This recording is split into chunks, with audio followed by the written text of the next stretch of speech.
All right. Hello, everyone. I'm Erik Hanson. I'm a software developer and architect at Lippert. And Lippert is a brand that you may not have heard of if you're not in the RV or automotive industries. We're a manufacturer merchant, produce a lot of component parts for RV, automotive, boating, a lot of outdoor and lifestyle industries. But we make a lot of components with a lot of different brands. And Lippert's the type of company, we have 12,000 employees across the US and some in Europe and other parts of the world. We have grown a lot through acquisition, so purchasing companies. I was part of the kind of automotive division that came on a few years ago. And so we've had some challenges getting multiple store views, multiple brands, getting everything aligned and consistent. And so I figured I'd come talk a little bit about how we've used automation and testing and results to kind of, as a developer, to ensure that the changes I'm making to my storefront, the features that I add don't introduce any bugs, that we have consistent user experience between brands. So I thought I'd kind of start a little bit with the brand. Excuse me, the brush guard that you see here is one of our sub-brands. That's Ranch Hand. So they are one of the brands at Lippert. The product line is primarily brush guards, running boards, bumpers, made for more heavy-duty truck. And so we don't build just the gear that goes on vehicles. Primarily, the industry or the division that I'm in, we build the gear that survives the Yellowstone, right? Because the creator, Taylor Sheridan, who created the Yellowstone and Landman series, was a fan of the truck product line. We did a promotional deal with him where he puts all of our products on his vehicles, and we get a little free promotion on TV. So we have 100,000 orders coming through our storefront, primarily B2B, but also a little bit of consumer sales as well, doing over 60 million a year in orders. So we've had to learn some tough lessons, on testing and coding and hosting. And I just thought I'd come share a little bit about that with you guys, share a little bit of the brands, and kind of have some fun talking about how Magento and the Yellowstone kind of paired up. So this is a clip from Landman TV show. You can see the Ranch Hand bumper grill on the front. And I have to have a special plug because if you watch the series, it's primarily located around Fort Worth. I live in Fort Worth, so it's kind of a hometown TV show. It's a lot of fun to see not only our products, but also things like Cattleman's Steakhouse that I've been to and enjoyed. So I want to start off by saying, when you're building a storefront, you want to move your environments, your deployments, your code processes from pets, right, that you nurture, you doctor, you keep them healthy. You want to turn them into cattle, right, where they're just reproducible things that you can tear down, build up as needed because they're consistent, right, from environment, from brand. All these things are important when you're trying to build a storefront and have it consistent and know that, the feature I changed, the Magento upgrade I ran, all these things are still working and I don't have any problems. I haven't introduced any problems as a part of my changes. So we have lots of different brands with different products on them. I figured I'd kind of go down the route of showing you some fitment because we made some recent changes to this. So it's a good example of some recent changes and some ways that we went to solve them. So you can see kind of comparing two brands with vastly different product lines, right? Aries is more kind of a sport style.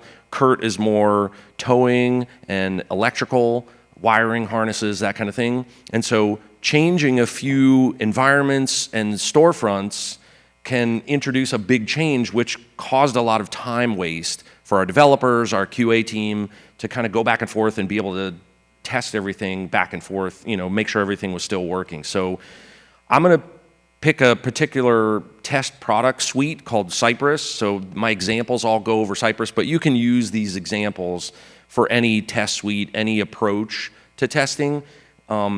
This is just an example. It's a free open source type of product. So if you're interested, it's really cool, great for developers to kind of build into your test suite. And so yeah, just changing a few environment variables, changing a few small pieces of configuration can give you a reproducible test suite that can be used all across a lot of brands and products. Turning a lengthy effort, into just a few clicks, a couple screenshots, some review, and you move on to the next thing. So yeah, this is welding it all together to kind of get started. So in this example, this is just a screenshot. Cypress is a Node.js-based test framework that basically, you can think of it like Selenium. It does basically macro replay recording, but you can get very specific as a developer. I can get in and really look at the right elements, make sure that they're in the right places, that they're visible, that they have the right content to them, all sorts of things. And I wanted to kind of highlight that just by not hard coding environment variables and timeouts, I can go between environments that might have vastly different resources, right? A local dev environment on someone's laptop, maybe a slower speed, or have different, connection parameters than a QA or test environment versus production. But I can run the same test across all because all I did was parameterize my test suite so that I can pass in very easily what I need. And run the suite. I can run it, locally and do development and testing against it. I can run it on a continuous integration environment, online. I can run it directly against production or any other environment.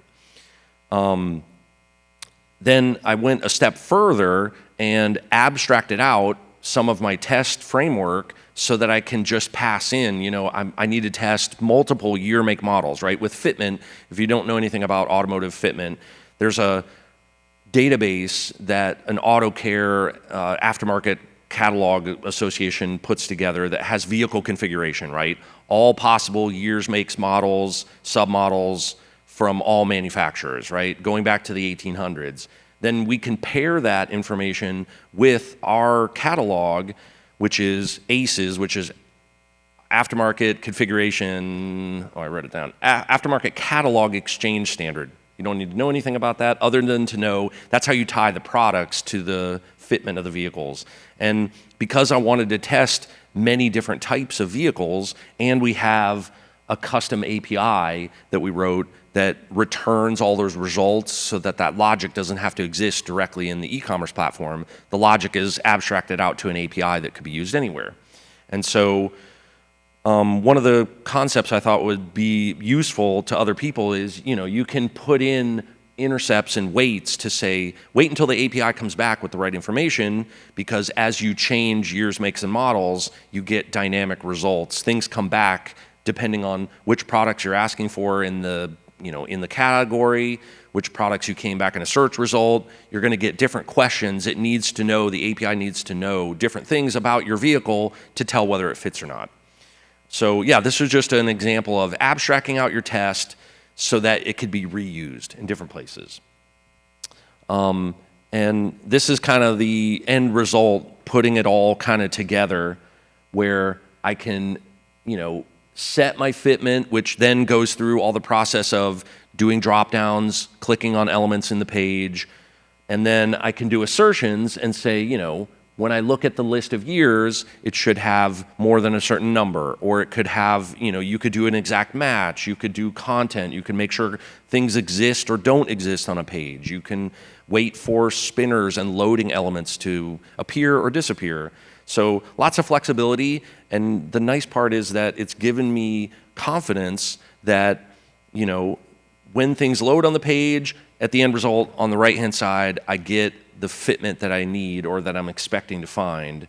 And this test kind of goes through a little bit more explicitly, matching some category elements. And anyway, so you can do stuff like deep assertions with your fitment. Again, another Yellowstone clip here. because the things that would fit on this particular truck wouldn't fit on my SUV. And so we'd had problems in the past where as you import product data and because we're the manufacturer, right? We have constant changes to our product data, lots of updates to, every year new makes and models come out. They have to get new fitment applied to them, carryover it's called. From year to year, certain products still continue to fit because they didn't change the bolt patterns. Sometimes they change, so you can put in tests to assert against all that stuff. And in this case, I wanted to show you, as part of checkout, it probably isn't too visible from more than a few feet away, but I have slides that you can see at the end if you want to look at these screenshots in detail. But the fitment shows you, hey, when I went to this product detail page, I had a certain year, make, model fitment selected, and so the website now knows through the API calls, this product does fit your vehicle, and so the customer has more confidence when they go to check out, and also the test can now assert that the things that I have in fitment are matching what's on the page, the product detail page is correct, and I can move on. And in case I've changed something on a product detail page, or I've changed something in checkout, I'm confident that I can move on to the next task, and I don't have to worry about fitment breaking, because that has happened in the past. So yeah, it's again, changing a few configuration items, and I can assert, when I go to a 2010 Ford F-250 and this particular brand, I know that, and I can do a deep assertion to say each one of these, by just comparing essentially an array to another array, I can say all these products are on the page, they're all fitted, and so I know that my site is working, and I can run this as like a smoke test after deployments. I can run it after making some change to a catalog page or checkout, any number of things that way. So if we want to drill a little deeper, then you can even take it another step, another layer, to as part of checkout. And again, this is definitely an eye chart you won't be able to read necessarily, but I chose two different vehicles at different phases of my product buying journey, right? I had one vehicle and put one product in my cart, and it matches that it fits. And then I changed vehicles, right? Because we do a lot of B2B traffic with installers, right? So they're guys who are gonna put the hitch directly on the car, or it could be a retailer who wants to buy a lot of stuff. But yeah, this is primarily gonna be useful for end consumers who wanna know, does it fit on my vehicle? Or if you have, hey, I need to check out for the day, I have 10 things in my cart, are all the things matching the vehicles that my customers have that I need to install for next week? So yeah, it goes, into as much detail as you put into the fitment to validate that whatever I put in the cart is what was in the product detail page, and I can kind of continue and have confidence that my checkout journey is consistent and repeatable. So I'll give you a little, this is kind of just an animated thing showing you essentially the way Cypress works. Again, I have a whole nother presentation that goes into more detail specifically on Cypress, that goes into a lot of the details linked at the end. So you can kind of see, this is just the way that the test works. That's a very simple fitment test. Went through and picked a year, make, model, and it's gonna repeat over and over if you wanna rewatch it. And you can see on the left-hand side is gonna be all the traffic, all the HTTP requests and AJAX requests that are coming back and forth, and there's lots of assertions in there. If I need to troubleshoot, I can step through and pause at a point in time, go check out what failed, or if something succeeded, I can validate that. And then at the end, it's taking screenshots.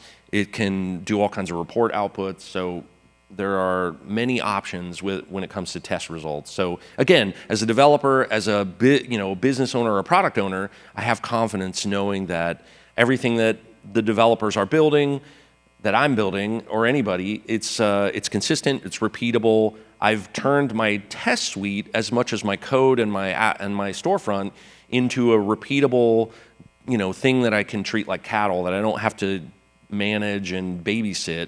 I can kind of just move on to the next thing I need to do. So I figured we'd move a little bit more into some advanced work, just kind of talking about some of the neat features and side effects, things you get with this test suite that you might want to look for in your own testing journey, right? As you're building and changing code. One of the things that Cypress happens to offer is that time travel option that I mentioned. You can kind of go back, click on any of those assertions kind of in this middle panel here, and it has lots of, because Magento has a lot of back-end traffic, right? As it loads various blocks on the page, as things get cached, as pricing or other banners or dynamic elements load in, I can see each one of those. I can inspect because it works as part of the browser framework, right? It lives right in your browser. You can inspect, and I can get deep assertions and go look at, probably can't read it, but it says there's an array. When I look at the Chrysler model, all these vehicle makes are going to be in a big array that I can go assert and see, okay, I'm missing Ford or I'm missing Toyota, that kind of thing. So it's just really neat to have options as a developer. When you're building your test out, you have more things that you can look at, more things you can develop against. And then, of course, because it's 2026, we have to include AI everywhere in every presentation. So Cypress does have a capacity to break down the test. Essentially, this is the test that I wrote out as developer speak because I'm a nerd that way. But if you wanted to include people who are not developers, right? Your product owners, your project managers, your business analysts, they can write tests just in plain language, right? Ensure that the year 2026 exists. Click on the 2016. Click on the 2016 year. Ensure that the Chrysler model exists. That kind of thing, or make. And just go down the list, and they didn't have to write any code. They didn't have to go find where the elements were. So this is kind of a practical use of AI built into the tool. But again, you could definitely build this kind of thing with just a general agent and have it build the test for you as well. But I think this is, to me, a real practical example of using AI day to day helps you solve your tests, and it will basically build all the selectors for you, build all the assertions, and you just move on, right? So this could be, you helping abstract your tests out to a whole suite of tests that get run that are just built out by business analysts, that kind of thing. And then, again, if we want to go even further, again, I'll kind of just step through these because they are a bunch of bullet points. But really, at the end of the day, you want consistency and reliability in your test suite, right? In your development. You want to know that your deployments are passing, that your site is running as expected, that you can deliver the best code with the least amount of rework to QA or into production, right? You don't want your customers to have to discover the problems before you do. So if you can get a little bit of reliability and strength into your product, into your storefront, you can invest that time up front. And once I've went through and did all the building of these test suites, now I can run them, and it takes me 10 minutes to run through hundreds of test suite assertions and know that every time I do a deployment, every time I make a change to my code base, everything is still consistent and running as expected. So yeah, really great confidence that I haven't broken things along the way. And then again, just as a general developer, product store owner, quality of life aspect, you just want to lower frustration, right? I know that I'm already fighting my code for my feature. I don't need to fight the rest of the store as well. I can know that everything is working. And then again, going down some advanced topics, and this is kind of more specific to Cypress, but you have a lot of, like, it's promise-based, so you can go assert and wait for things to happen, and there's a lot of retry logic in there. Again, if you make your environment parameterized, you can then run this anywhere, and I could change storefronts, and all I have to do is change the product categories that I'm expecting to see in the year, make, model, and I have a whole new test that I can set up real quickly and easily. You want to focus on the happy path first, right? Your most common user path through the storefront, right? And then you can expand out to edge cases and unusual tests. And like even as I was doing some of the test changes for fitment, I discovered that, hey, we had a gap where there are only like 3% of year make models that have an ampersand, right? I forget what year it was, but it was like a Chrysler Town and Country, right, with an ampersand, and it broke some of the fitment, page loading logic because we just didn't think to accommodate for unusual fitment, with year make model that way. So, but as part of the test, I was able to find that, added it to the test suite, and now I know it's not going to break going forward, kind of thing. So just a practical use case that I'm sure everybody can find in their storefront. Obviously, you can configure a lot of the stuff to go straight into your IDE. So as you're editing, you can kind of rerun tests. You can do kind of a test-driven development approach or business-driven development approach, and kind of reduce that friction, right? As you're writing code, immediately run tests and move forward. And yeah, don't forget about things like seed data and database migrations. There's a lot of back-end things you can do with testing to kind of ensure that everything's running, even on the back end. Doesn't have to just be front end only. And then of course I mentioned earlier slide, if you can build custom commands to abstract your common workflows, that will help you kind of just get additional uses. Then you can also integrate with Bitbucket pipelines or GitHub Actions or other CI tools to automatically run your test.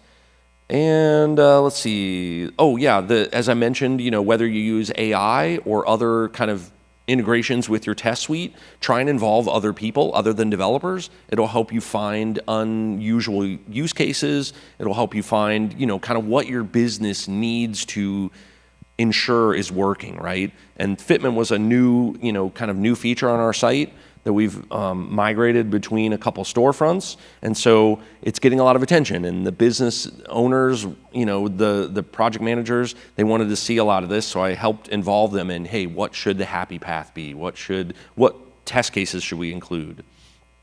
And then look to your QA and your test options. There are even other integrations. There are, browser stack if you want to do multi-browser, mobile testing. There's all kinds of options out there. And then the other thing you can discover, there are some visual testing tools that you can include just as plugins, low cost, no cost type stuff that will then do things like diffing, the banner changed as part of, a screenshot that it takes of all the elements on the page. And it lets you see, even from a design standpoint, has anything changed? Have the fonts gotten bigger or smaller?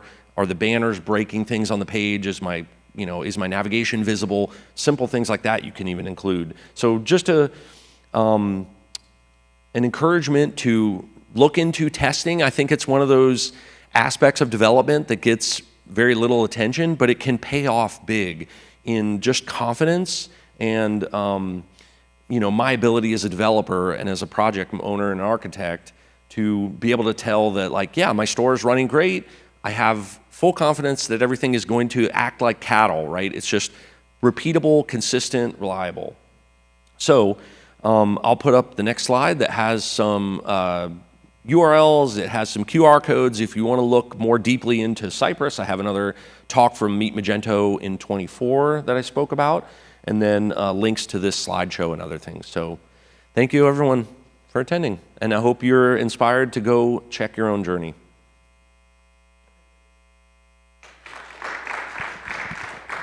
Have any questions?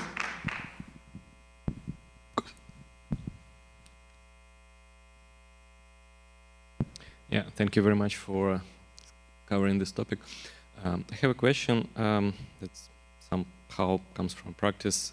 In cases when there's too much complexity accumulated over a time and you need to test many different cases with auto-test, what you could recommend in this case? Because like if, for example, with some new changes introduced, they deploy it to environment and then you have tons of tests that need to be run after.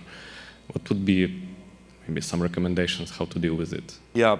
what I've found is I have a subset of tests that I run that are kind of like a smoke test, right? Is the site, especially after deployment, is the site working as expected? Do all the main use cases work, right? It goes and checks product detail pages, it checks category pages, it checks landing pages, navigation, homepage, those kind of things. So I have a suite that I can run that just quickly goes through and smoke tests everything. Does everything look pretty good? Then I have additional tests that I can run that do checkout journeys, right? Adding things to cart, checking and ensuring that, the dollar amounts, because again, you can do things like capture dollars. I did it kind of in the example more with fitment, with vehicle product information, but you could capture, quantities in the cart. You could capture dollars and then assert those later on as part of checkout. So yeah, really, that's the way I've found the best to get a handle, because you can build hundreds and hundreds of tests, but I found that just segmenting them out and there's methods in this test framework to do tags, essentially, where you tag a certain multiple things that this test applies to, and then you can say run only the smoke tests, run only the checkout tests, run only the fitment tests. So that's just an organizational way that I've found that no matter how many tests you have, you might want to focus on one certain area, like, okay, I'm touching checkout, I might want to run the smoke test and all the checkout tests. So kind of a simple way, and again, many of the test tools have some way to do that, to kind of segment and organize your tests, and that's been pretty helpful and successful for me. Yeah. Great. Thanks, Erik. We are short of a time, so if you guys have any more questions, Erik will help you answer the questions. Thank you so much, Erik. Thanks, everyone.